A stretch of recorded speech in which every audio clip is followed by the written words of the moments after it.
והיה ביום ההוא, והיה ביום ההוא, איתו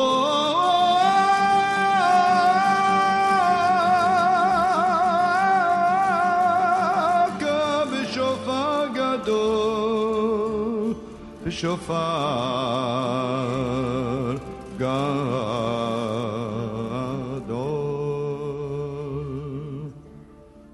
ובאו העובדים בארץ אשור והנידחים. Bienvenidos a nuestro programa. El martes 1 de junio de 2021, en la CEMI de Madrid, tuvo lugar la charla ¿Por qué rezamos hacia Jerusalén?, a cargo del Rav Pinchas Punturello. Les invitamos a escuchar la grabación. Y en este momento se está uniendo a nosotros Rav Punturello, al que quería agradecer muchísimo su presencia hoy, Rav. Tampoco, bueno, ya por el chat os conté que había asistido en nombre de SEMI a la graduación de este tercer grupo de bachillerato, 17 muchachos, todos magníficos, todos guapísimos y todos muy bien preparados. Rav, bienvenido a SEMI. No le pedí un currículum, no es la primera vez que está con nosotros, pero sí quisiera, por favor, que nos recordara un poco, antes de hablar de la importancia de rezar hacia Jerusalén, que es el tema de hoy, y que hemos elegido entre el Rav y yo ese tema por la importancia. Quería que el Rav nos hablara de ese tema, pero antes un poquito de su trayectoria, por favor. Muchas gracias. Muchas gracias a vosotros, muchas gracias, Eva. La verdad que antes de presentarme, quiero explicar por qué hemos elegido este tema. Bien, lo voy a explicar después, entonces. Así que muchas gracias por esta invitación. Es mi segunda vez con vosotros, aún si es virtual. La primera vez nos encontramos en Balmes, me parece para Hanukkah, yo creo. Y ahora vamos a hablar entonces hemos hablado ya de las luces de Hanukkah, ahora vamos a hablar de la luz de Jerusalén. Bien, mi trayectoria. No sé si sabéis, estoy aquí en Madrid hace ya... Va a empezar mi cuarto año ahora en septiembre.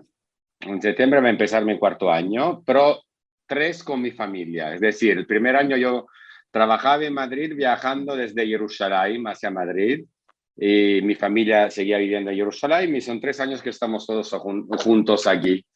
Yo, bien, como sabéis, soy italiano, estudié en París, estudié en Italia, estudios laicos y estudios religiosos porque según la tradición del seminario rabínico italiano, un rab no puede recibir su semijá, su diploma de rabino, sin tener también un título académico reconocido.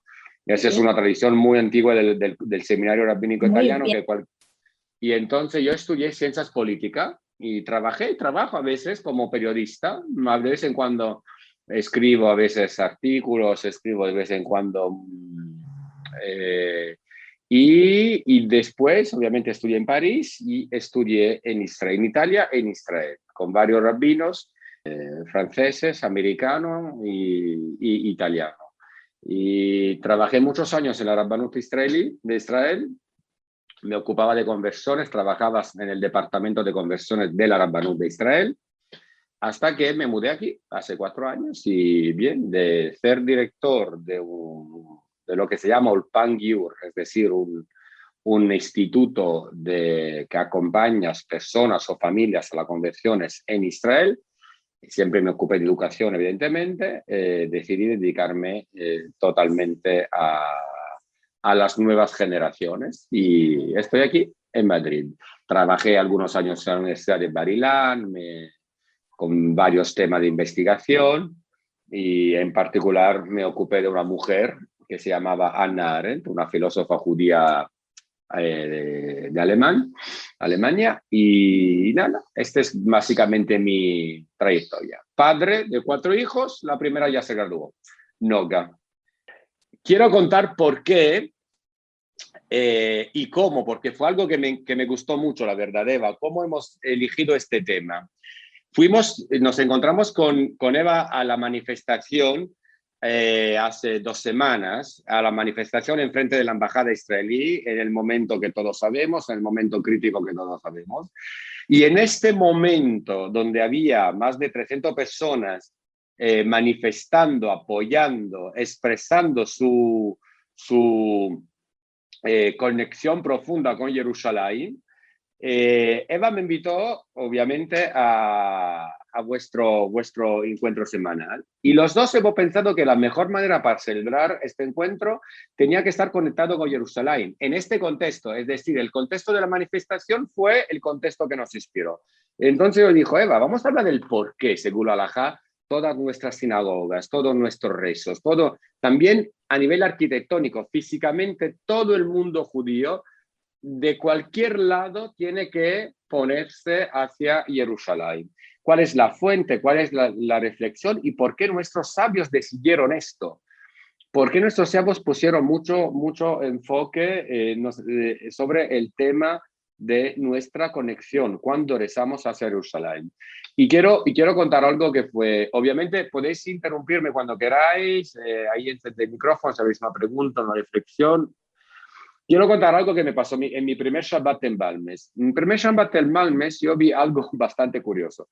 En un dado momento, cuando llegamos a la Midá, al rezo que tenemos que decir de pie hacia Jerusalén, yo vi algunas personas que en lugar de ponerse enfrente del Aron HaKodesh, donde están los Eforim, se ponía un poco más a la izquierda, hacia la pared, hacia... Entonces le pregunté a Ramosé, digo, Ramosé, ¿por qué pasa esto? Dice, no, porque el Aron HaKodesh no está exactamente en la línea de Jerusalén.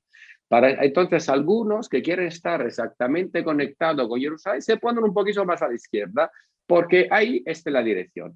Y fue algo muy curioso porque también en la sinagoga de mi ciudad, donde yo nací, Nápoles, pasa lo mismo. El Aron HaKodesh, por un tema técnico, el arquitecto decidió hace más de 200 años, evidentemente por una cuestión de gestión del espacio, puso el Aron HaKodesh hacia un poquito ahí, más en dirección de Istambul y menos en dirección de Jerusalén. Y entonces hay esta tradición, esta costumbre, que cuando rezamos la Midá, también en Nápoles nos ponemos un poco ahí a la izquierda para ir exactamente en dirección de Jerusalén, para ponernos exactamente por ahí. Y bien, fue muy gracioso ver que a veces no hay el arquitecto, es decir, la expresión técnica de una tefilá, de una sinagoga, que puede ser maravillosa, a veces no se encuentra exactamente con lo que es la visión de la halajá. ¿De dónde sale esta costumbre que se convierte en una halajá? Tenemos la obligación de rezar hacia Jerusalén. Sale de un momento histórico muy importante, que es cuando el rey Salomón, construyó el Bet HaMikdash.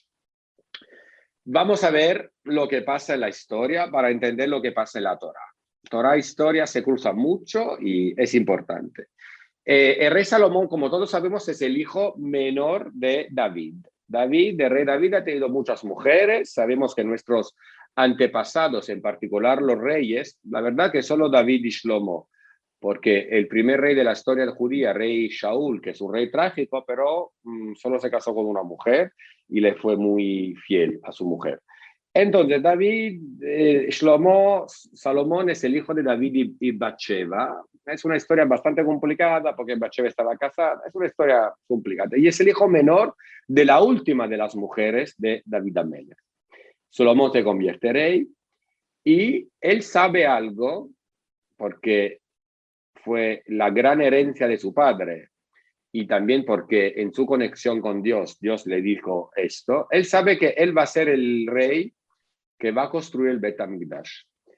El padre David soñó la construcción del templo, la unificación espiritual de los judíos de Am Israel, pero no ha tenido el mérito. Y Dios lo dice muy claramente a David, tú no lo vas a tener este mérito. El mérito de construir la casa, mi casa, va a ser de tu hijo Shlomo. Tú no lo vas a tener porque tus manos están demasiado manchadas por el sangre de tus enemigos. Shlomo es un rey que va a tener paz. Lo vemos también en su nombre, Shalom, él se llama Shlomo.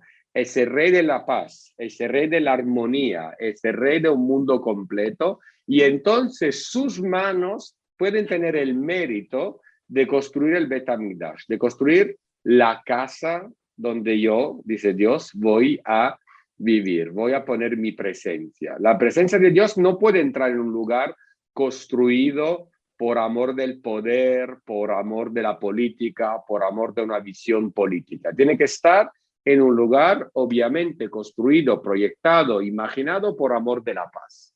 Y Shlomo tiene este mérito. Recordáis que, por ejemplo, en el templo de Jerusalén, cuando se construyó, estaba prohibido utilizar cualquier herramienta de hierro. No se podían cortar piedras. Hay toda una leyenda que los trabajadores cortaban las piedras con un animal, básicamente un bicho muy fuerte, cuyas alas podían cortar piedras. Y hay también una prueba histórica que aparentemente existía. Creo que se llame, ¿cómo se puede llamar en español? Ahora lo voy a ver, perdón, señoras, que a veces Láser. Creo que sí. Lo voy a averiguar. A ver, que así lo voy a averiguar. A mí el traductor me dice que es un escarabajo. Era una especie de escarabajo, lo que se encuentra también en la tradición egipcia, con los faraones, que muchas veces ahí eso, es un escarabajo. Sí, es un escarabajo que era tan fuerte, cuyas alas podrían cortar la piedra. La pregunta es por qué Kadosh Baruj Hu es muy concreto y le dice, muy puntual, no se puede utilizar hierro cuando vais a construir mi casa. Porque evidentemente el hierro es también una materia de guerra. Es una materia que puede ser, un material que puede ser violento. Y entonces ahí no. Bien, vamos a nuestro capítulo. No lo voy a leer todo porque es muy largo, pero si puedo sugerir algo, tenéis que leer el capítulo de la inauguración del Bet HaMikdash. Estamos en el primer libro de los Reyes, capítulo 8, de los versículos del 22 al 49. Imaginad que es muy largo. Es el primer rezo, lo repito, el primer libro de los Reyes, primer libro de los Reyes, capítulo 8, los versículos son del 22 al 49.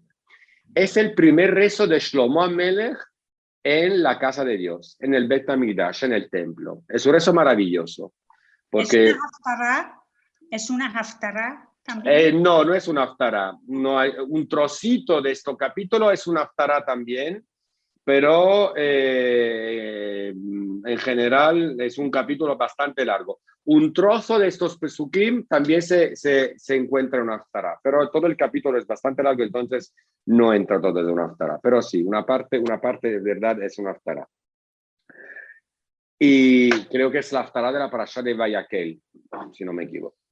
Entonces ahí tenemos Salomón, rey Salomón, que se pone delante del altar del Eterno. Todo está construido, es el primer día. Tenemos que imaginar esta escena maravillosa. Todo el pueblo de Israel que se encuentra en el Bet HaMikdash. Tenemos que entender algo profundo. El Bet HaMikdash no solo fue un lugar de encuentro profundamente espiritual entre Dios y el pueblo de Israel. El ritual con los sacerdotes, con los Kohanim, con los Levim, los cantos, los sacrificios, los korbanot, las ofrendas. El Bet HaMikdash fue también un lugar de unificación. Tenemos que imaginar que el pueblo de Israel antes estaba repartido, como sabemos, en 12 tribus.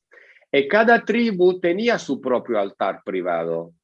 No hacía falta, yo qué sé, viajar de la tribu del norte de Israel, me imagino, de la tribu de Dan, ir hasta Jerusalén para llevar mi ofrenda, para agradecer a Dios. Cada tribu tenía su pequeña representación de los Levim, en su tribu de los sacerdotes y ahí hacían su ofrenda, su sacrificio. La construcción del Bet HaMikdash unificó el corazón de Am Israel. ¿Recordáis esta palabra? Es una palabra clave, la palabra del corazón.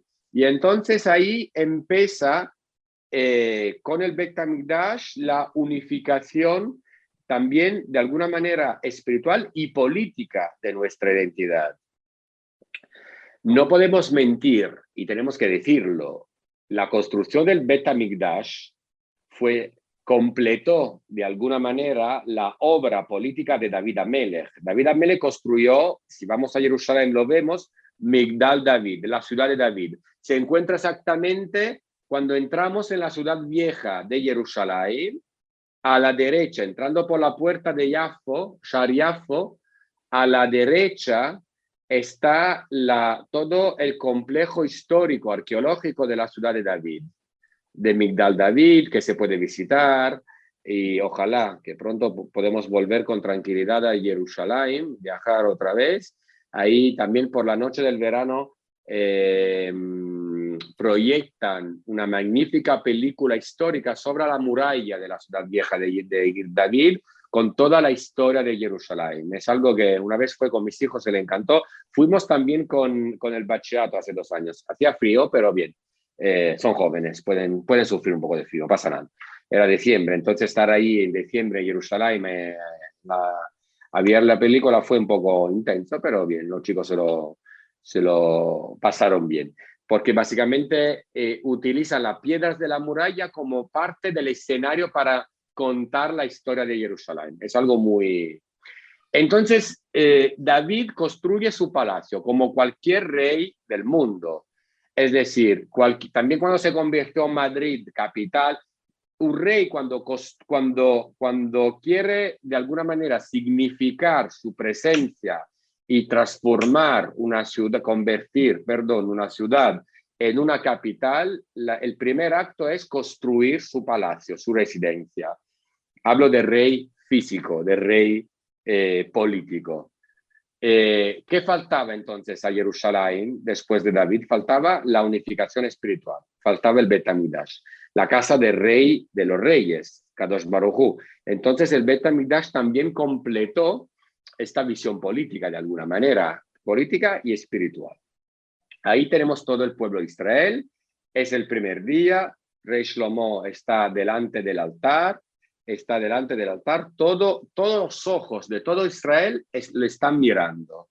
Y entonces empieza su rezo, maravilloso, que es un rezo y al mismo tiempo es un vidui, una confesión, al mismo tiempo es un diálogo. Y él habla de su padre, porque le dice al Pasuk 24, al versículo 24,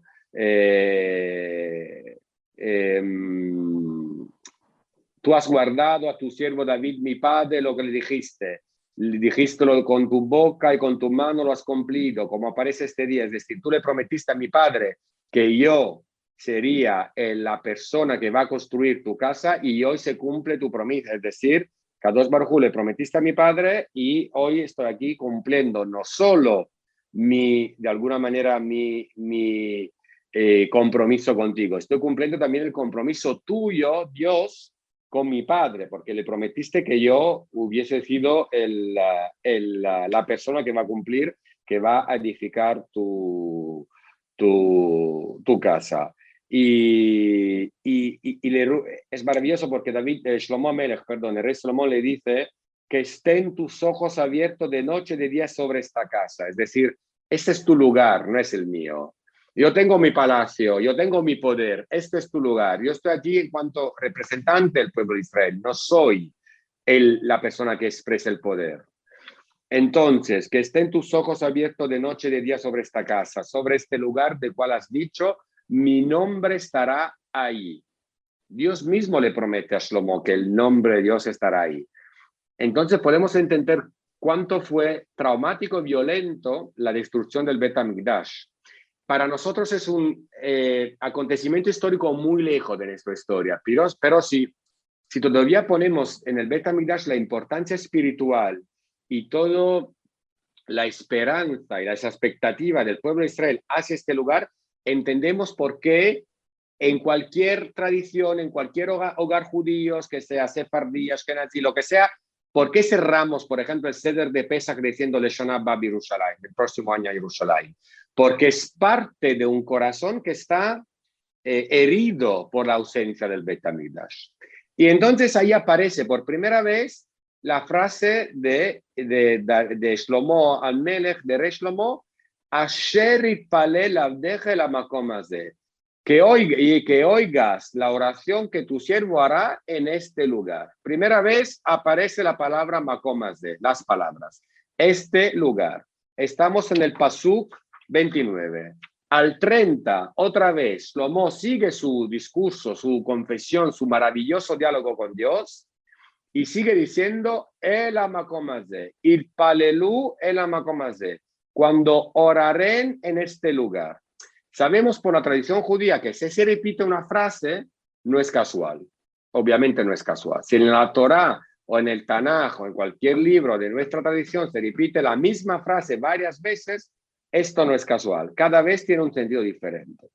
Al versículo 35, otra vez, esta vez, otra vez también en plural, itpalelu, rogaren en este lugar, el hamakom hazeh.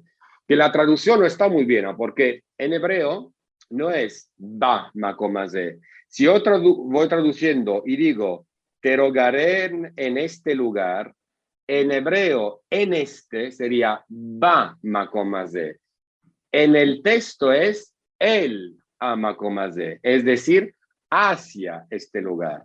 En el sentido que no hace falta estar aquí físicamente. A veces yo puedo encontrarme en otro sitio, pero lo importante es ponerme hacia este lugar. Y ahora vamos a ver en concreto esto qué significa. Y entonces, otra vez, sigue esta confesión maravillosa de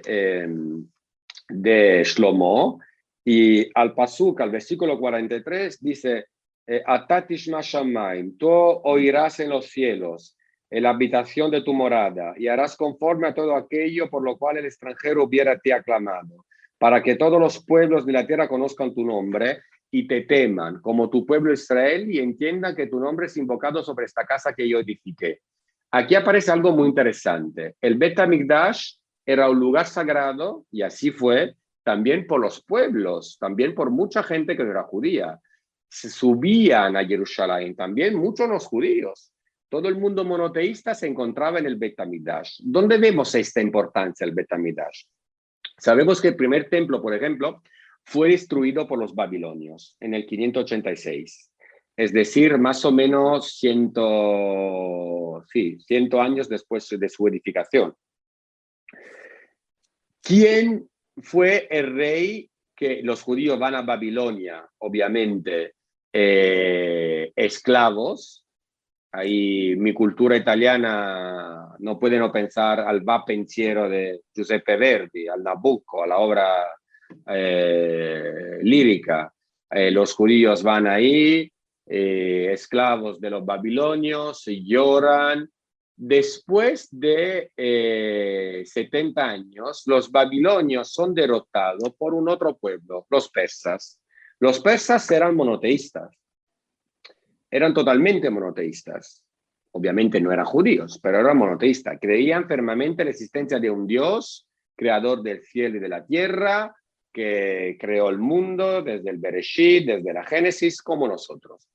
No es entonces casual que el rey Ciro es el rey que nos entregó el permiso para volver a Jerusalén y construir el segundo templo. En el Ciro, en la Torá, aparece la declaración, en el libro de Nehemia, en el libro de Esdra, aparece la declaración con la cual Ciro invita a los judíos que están a Babilonia a volver a Jerusalén a construir el Beit HaMikdash, y él dice, Ciro, rey, de los persas, yo que creo en el Dios único que creó el mundo, la tierra, el cielo, os invito, judíos, pueblo sagrado, a volver a Jerusalén. Porque el Beit HaMikdash tenía una importancia para todos los pueblos monoteístas. Y aquí Shlomo lo dice muy claramente. Sigue el rezo de Shlomo, sigue su plegaria, y en un dado momento aparece no solo el Amakom Hazeh, no solo este lugar, es decir, el Bet HaMikdash, sino aparece también algo más.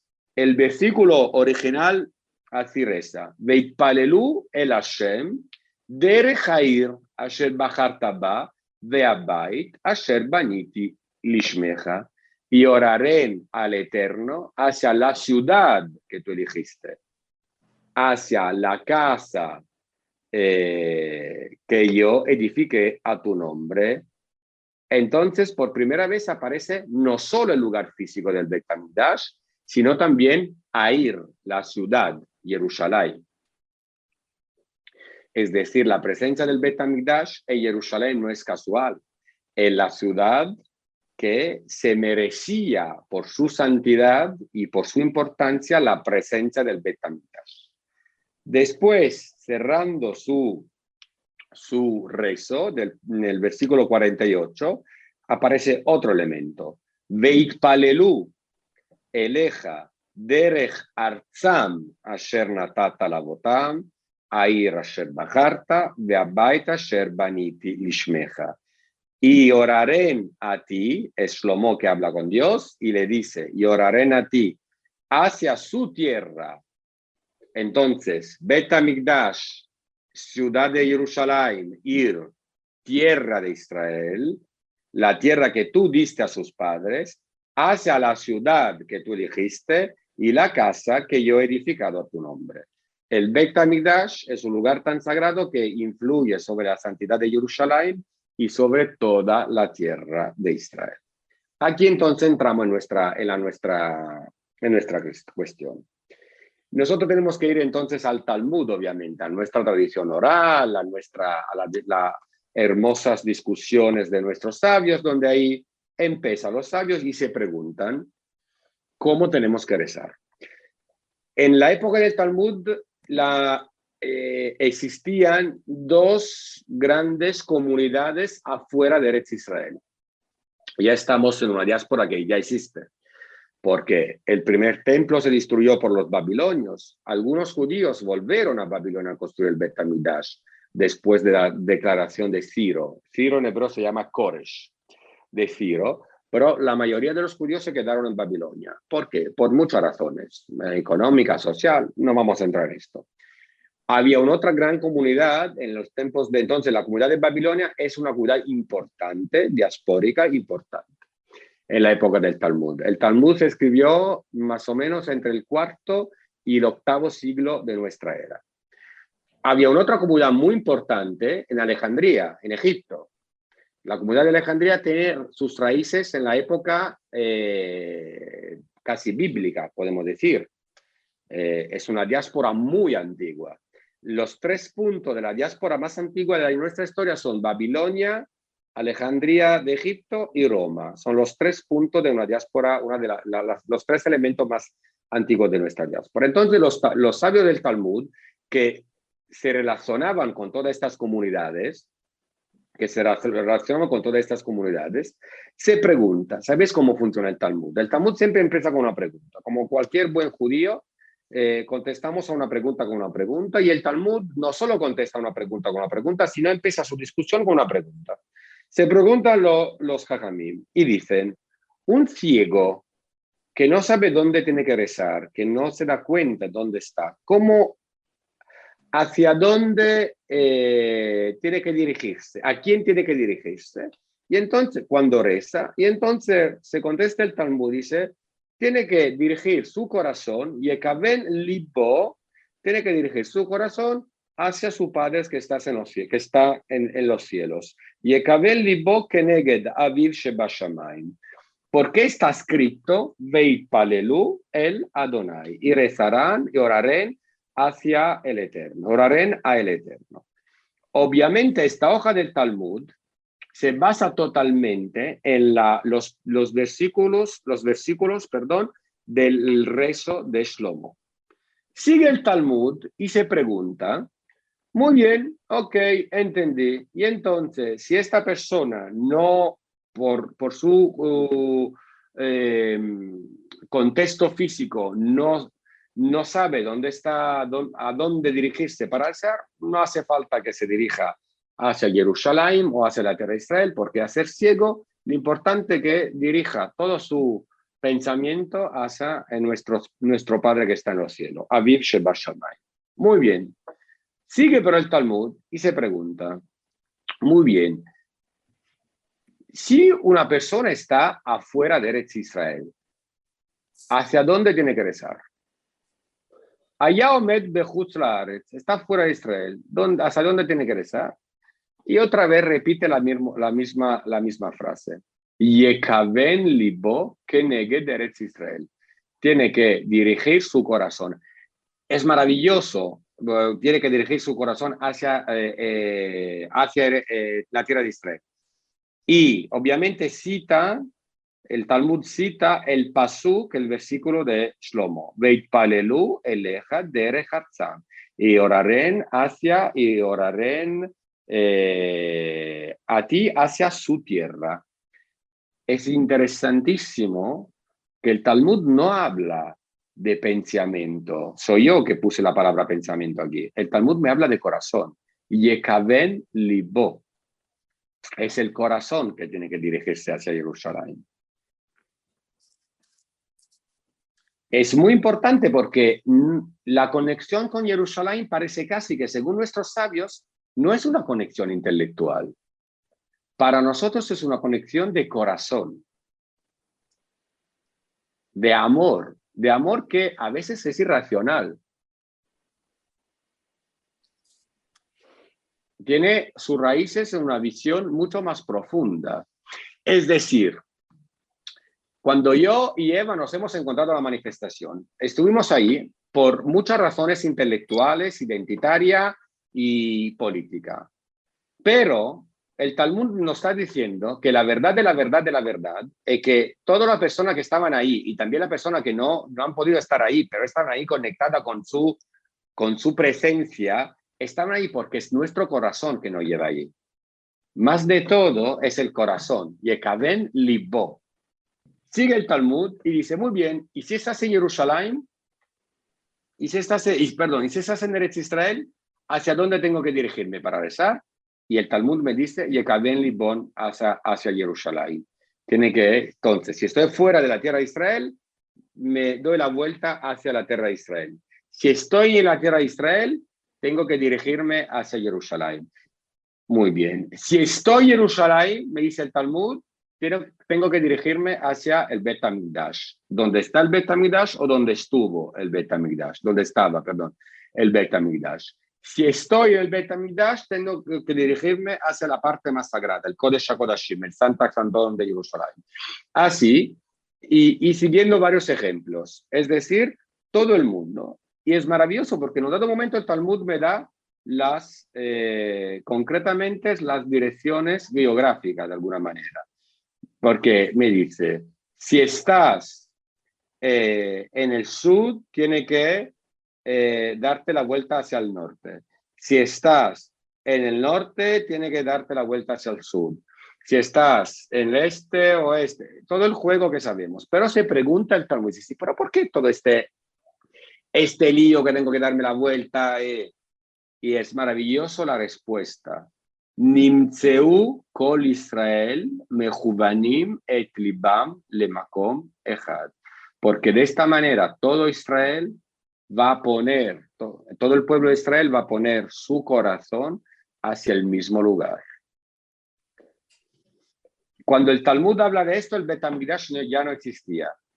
Pero existe el potencial de tener un corazón que, a pesar que está, obviamente, que incluye muchos corazones, todos nuestros corazones, y este corazón tiene que dirigirse cuando nos levantamos para rezar, o cuando estamos pensando, o cuando rezamos, o cuando pedimos, o cuando rogamos algo a Dios, nuestro corazón tiene que dirigirse hacia Jerusalén. Así que todos nuestros rezos, todos nuestros pensamientos, toda nuestra identidad tengan una única dirección, que es Jerusalén. Desde ahí podemos entender entonces la conexión con Jerusalén. Porque no se está hablando simplemente del lugar donde hacia 2000 años hubo la construcción del último Bet HaMikdash, o la destrucción, en caso más concreto, del último Bet HaMikdash, sino es el lugar de nuestra identidad espiritual y al mismo tiempo de nuestra identidad colectiva.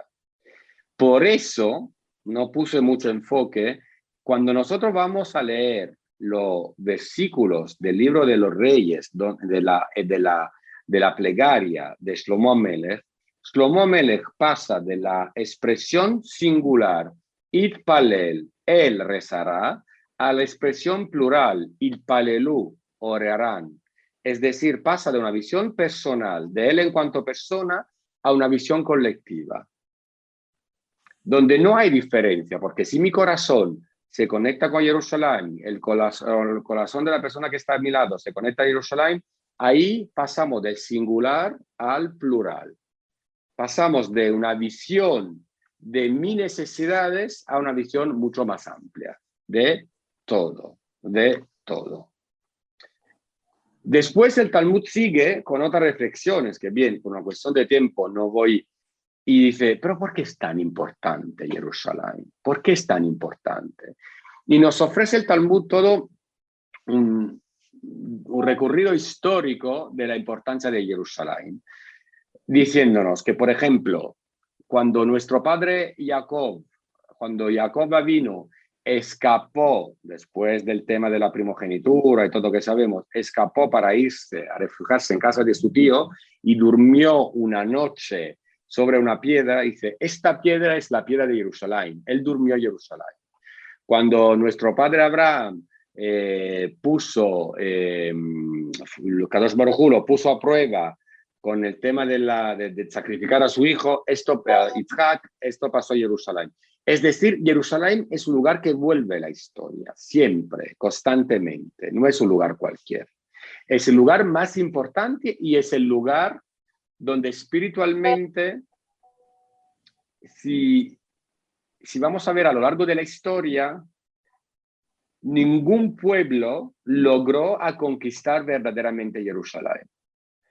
El único pueblo que, por el bien o por el mal, conquistó Jerusalén es el pueblo judío, que es el único pueblo que garantiza, en términos modernos, una verdadera democracia en Jerusalén.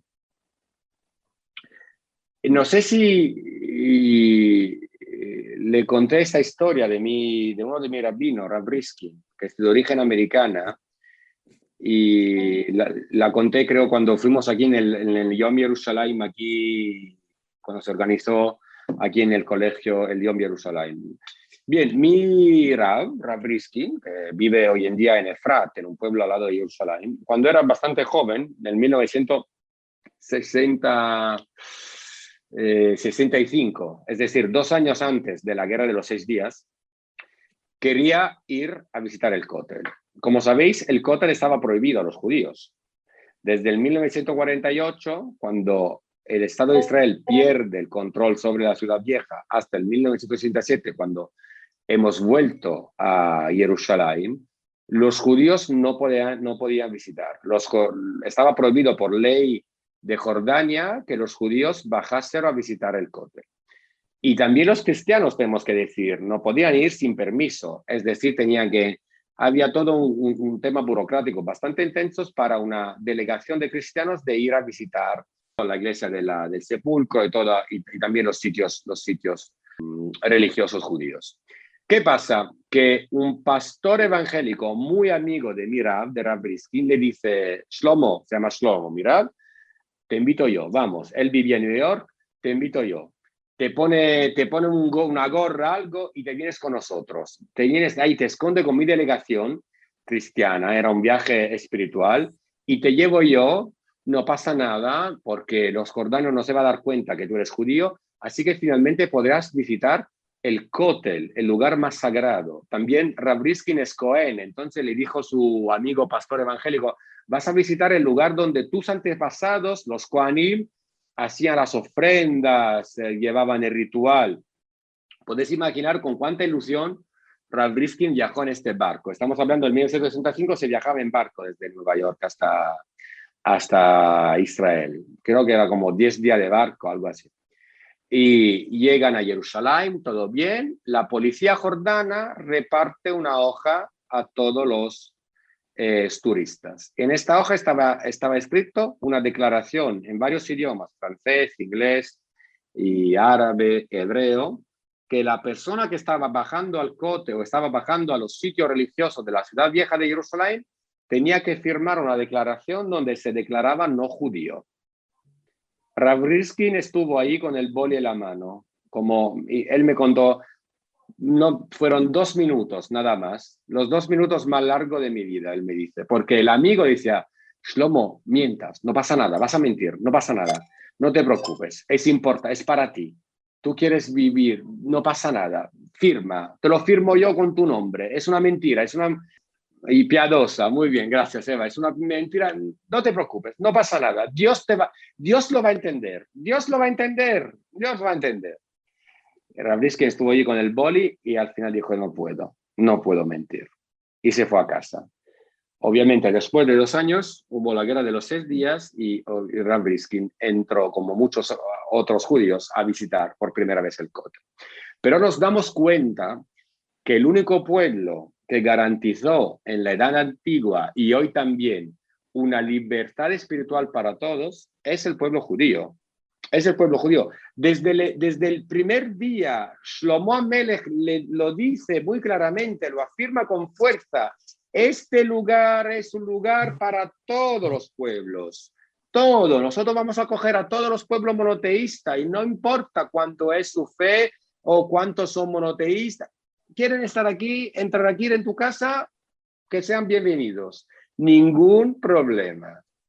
Y históricamente, es la verdad que nadie puede negar, a pesar que bien, lo niegan hoy en día, pero es la única verdad. ¿Sabéis que cuando la misma mañana de la Guerra de los 6 días, cuando finalmente la Tzavá, el ejército israelí, entró en la ciudad vieja, hay estos vídeos maravillosos de los primeros momentos de los soldados que entran casi llorando y lloran a tocar por primera vez después de 20 años las paredes del Kotel, las piedras del Kotel. Después llegó el Rav Goren, Zichrono Libraja, que era el rabino del ejército israelí, y llega con el shofar, y tocaron los shofar, todo esto. Tenemos que decirlo, no podemos mentir entre nosotros, hubo una parte del ejército israelí que dijo, bien, ahora podemos bombardear la mezquita. Hemos conquistado, bombardeamos la mezquita, destruimos todos porque ya está. Hemos conquistado, es nuestro territorio, podemos hacer lo que queremos. Y fue Ben Gurión y Moshe Dayan que dijeron no. No, nosotros no somos como los demás. Jerusalén es sagrada para todos. Para las 3 religiones, la mezquita se quedará ahí.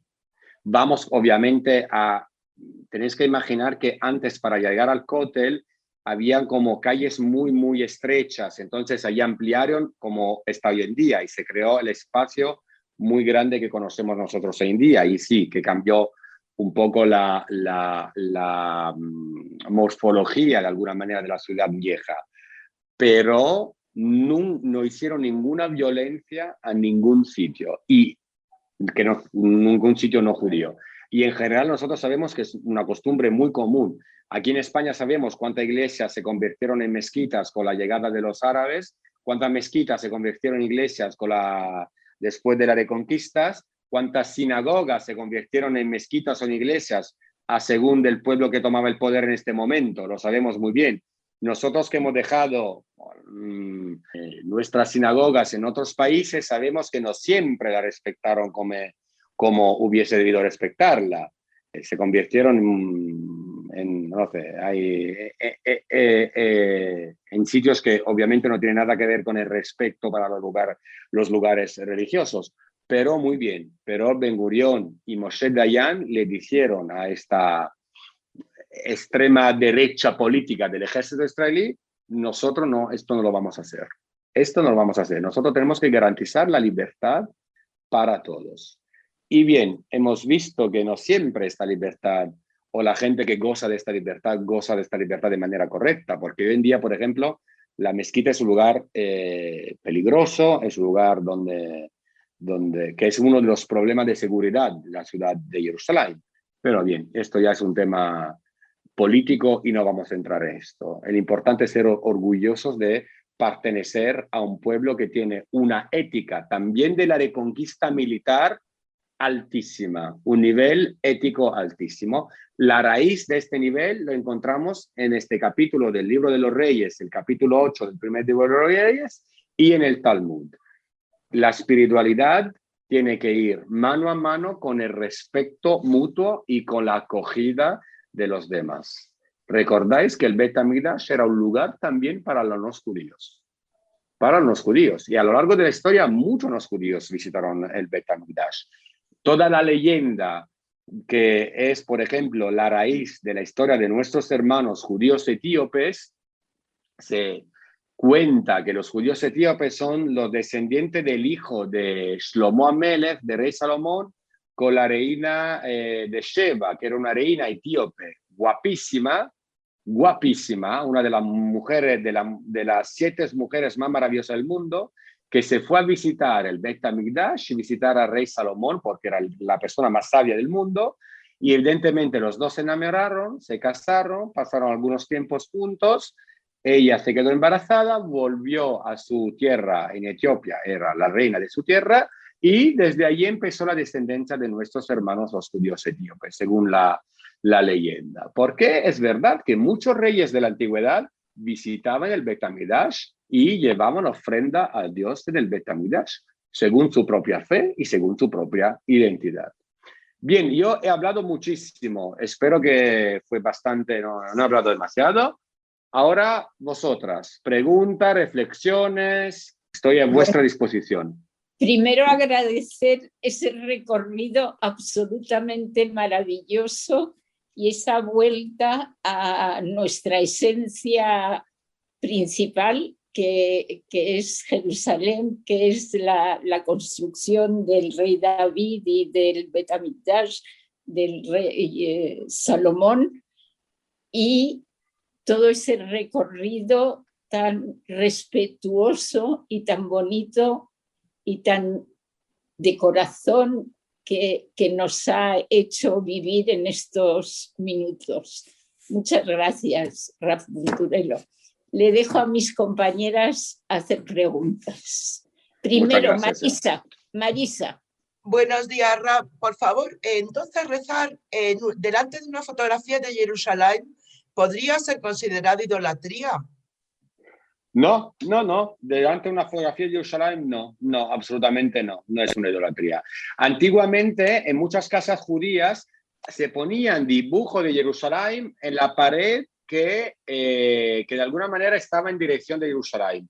Se llamaban el Mizrach. Si vamos, por ejemplo, en el Bet HaTefutzot, en el Museo de la Diáspora en Israel, hay muchos de estos dibujos de hace 300 años, 200 años, o se ponía también lo que, ¿cómo se llaman? Lo voy a mirar. Se ponía también tapices muy bonitos en la pared que en dirección de Jerusalén. Era muy común en muchas casas judías, ashkenazí como sefardí. Los ashkenazí ponían este dibujo que se llamaba el Mizrach, y en el mundo sefardí, también por una costumbre local, se ponían tapices, se ponían otro estilo de dibujo, pero siempre se ponían para, de alguna manera, recordar la pared de la casa que miraba y tenía su corazón hacia Jerusalén. Y también para visitantes que sepan dónde dirigirse. Exactamente. También para visitantes que no tenía que preguntar al dueño, al anfitrión, de hacia dónde rezo. Exactamente. Verónica. Primero darle las gracias al Raf, como siempre, sobre todo para los que somos menos versados en estos temas, siempre yo tengo que apuntar. Quería saber por qué, o sea, está claro la razón de la sacralidad de Jerusalén hoy, porque estuvo el templo y tal. ¿Por qué Jerusalén tiene esa esencia sagrada, ese misticismo, esa magia, que puede ser hasta telúrico? ¿Quién elige? ¿Por qué todas las religiones monoteístas se sienten atraídas hacia ese polo que al final se convierte pues, en un en un motivo de disensión y de peleas. ¿Por qué? Antes, ¿por qué se convierte en tan sagrada? ¿Qué la hace tan especial? No el templo anterior. ¿Y por qué precisamente se erige el templo allí? וזה שער השמיים. Esa es la puerta del cielo. También su nombre lo lleva, Jerusalén. ¿Por qué? Porque según la tradición judía, Jerusalén es el lugar donde nuestro padre Abraham, nuestro primer patriarca, ahí, por ejemplo, no sacrificó, pero llevó a prueba a sí mismo y a su hijo Isaac la potencial ofrenda de Isaac. Después sabemos que también su nieto, Jacob, como decía antes, durmió en el famoso episodio de las piedras, cuando él está escapando de su casa por la pelea que ha tenido con su hermano Esaú. Ahí también durmió en este lugar sagrado que es Jerusalén. Es decir, Jerusalén tiene una historia de sacralidad mucho más antigua del Bet HaMikdash. El Bet HaMikdash se construyó allí por la sacralidad antecedente que pasa por Abraham, por Isaac y por Jacob, que pasa por estos encuentros. La misma tienda de Jerusalén, de Abraham vino, según un midrash, según una interpretación, la tienda que estaba abierta de todos los lados para acoger cualquier peregrino, cualquier viandante, cualquier persona en camino, estaba en este sitio, en Jerusalén. Y obviamente desde ahí la tradición musulmán también añade su presencia, porque añade la presencia también a ser descendente de Ismael de Abraham, su presencia histórica, y la historia personal de la vida de Jesús pasa por Jerusalén. Él muere a Jerusalén, y entonces el cristianismo añade su propia historia. Lo único que quiero decir, pero, que cuando nuestros primos musulmanes rezan, él dan la espalda a Jerusalén, porque rezan hacia la Meca. Entonces, nosotros somos el único pueblo que de verdad dirige su corazón, Yekaben el Libo, como dice el Talmud, hacia Jerusalén, porque nuestros primos musulmanes dan la espalda a Jerusalén, y nuestros amigos o nuestros hermanos espirituales, los cristianos, tienen Roma como centro espiritual. Roma es la capital espiritual. Nosotros los judíos tenemos o Jerusalén o nada. No hay una alternativa. Es solo Jerusalén. Gracias. Quiero decir algo. Sí, Merceditas. Muy bonita esta charla que nos ha dado usted, muy espiritual. Verdaderamente todo el pueblo de Israel pone su corazón a Jerusalén. Sí que es verdad. Y esto me ha hecho recordar, al decirle usted, el salmo, es que no me acuerdo qué número del salmo es, el que dice In escaje Jerusalén tiscaye mini, que es el que se dice en la boda cuando se rompe el vaso, cuando el novio rompe el vaso con el pie. No recuerdo qué salmo es, pero es muy bonito que en ese momento me digan también, si te faltare, oh Jerusalén, Jerusalén, si faltare yo Jerusalén, pierdo yo mi diestra, ¿no? Sí, efectivamente. Es el Salmo 137, es el Salmo 137. ¿Cuál es? 137. Ah, muy bien, eso no me acordaba. Y muy bonito, sí, que se recuerde en ese momento, ¿no? Sí, que en el momento de la máxima felicidad para un novio o una novia, ahí nuestros sabios decidieron de poner el recuerdo, de alguna manera también doloroso, de la destrucción del Bet HaMikdash. Que sí, porque cuando se destruye el Bet HaMikdash hemos perdido una parte importante de nuestro corazón. Entonces ahí también ponemos en la simja, en la felicidad máxima, un recordatorio puntual, concreto de la destrucción del Bet HaMikdash. Sí, es así, ¿verdad? Sí, muchas gracias. Recibe hasta aplauso. Cuando el novio rompe el vaso, se aplaude. Sí, la verdad que sí, ahí aplaudimos cuando debería ser un momento bastante triste, pero bien. Sí. Es que de alguna manera es también es el momento donde desde allí empieza la fiesta. Entonces también el aplauso está bien, también el aplauso está bien. Quería a Verónica que la historia, el Midrash tiene la historia más antigua también. Adam Arishon, cuando salió de Gan Eden, construyó un Mizbeach, un altar para agradecer a Dios, y esto era en este lugar también.